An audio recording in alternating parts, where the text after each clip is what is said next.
Le cinéma, c'est pas une réponse, c'est une question. C'est une façon d'interroger l'art, d'interroger le monde. La réalité, quand elle est projetée, elle scintille.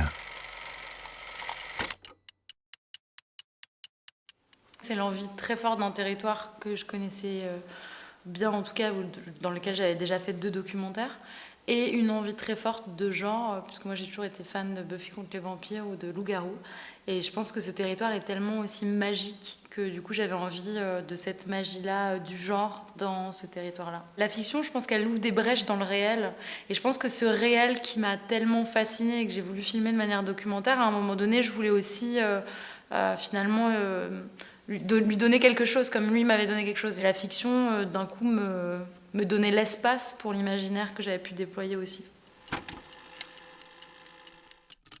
Bon, je pense que comme dans toutes les grandes histoires d'amour, il y a une chose un peu mystérieuse qu'on ne peut pas complètement expliquer. Parce que je dirais pourquoi elle, mais enfin, c'est une évidence en fait pour moi. J'ai vraiment écrit en pensant à elle, donc c'est très complexe puisque quand je lui ai proposé le rôle, j'ai écrit, à chaque fois c'était elle que je voyais et personne d'autre. C'est notre 3e collaboration. Je pense que Oulaya, elle a quelque chose dans une façon très corporelle de prendre à bras le corps du coup, justement les rôles. J'avais besoin de ça, j'avais besoin d'un acteur qui a envie de passer 4 mois avec moi, les taureaux, des hommes, des femmes, et d'apprendre ce que c'était être là, de ce territoire. Et je savais que quand je l'écrivais que c'était une actrice qui pouvait me donner ça. C'est quelqu'un dont j'admirais beaucoup le travail, mais surtout parce que je trouvais qu'il y avait un vrai travail sur le corps, en fait, en général, dans les films qu'il avait pu photographier.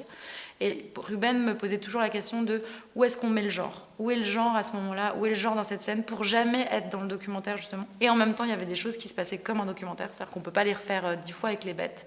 On a 2 prises et il faut savoir où est-ce qu'on va placer la caméra. Et je crois qu'on aimait cette idée de challenge. Il y a plein de scènes qu'on a tournées dans cette heure entre chien et loup ou dans l'Aube, où on avait 20 minutes, 30 minutes. Et encore une fois, il fallait s'adapter à la nature, il ne fallait pas la contrôler nous.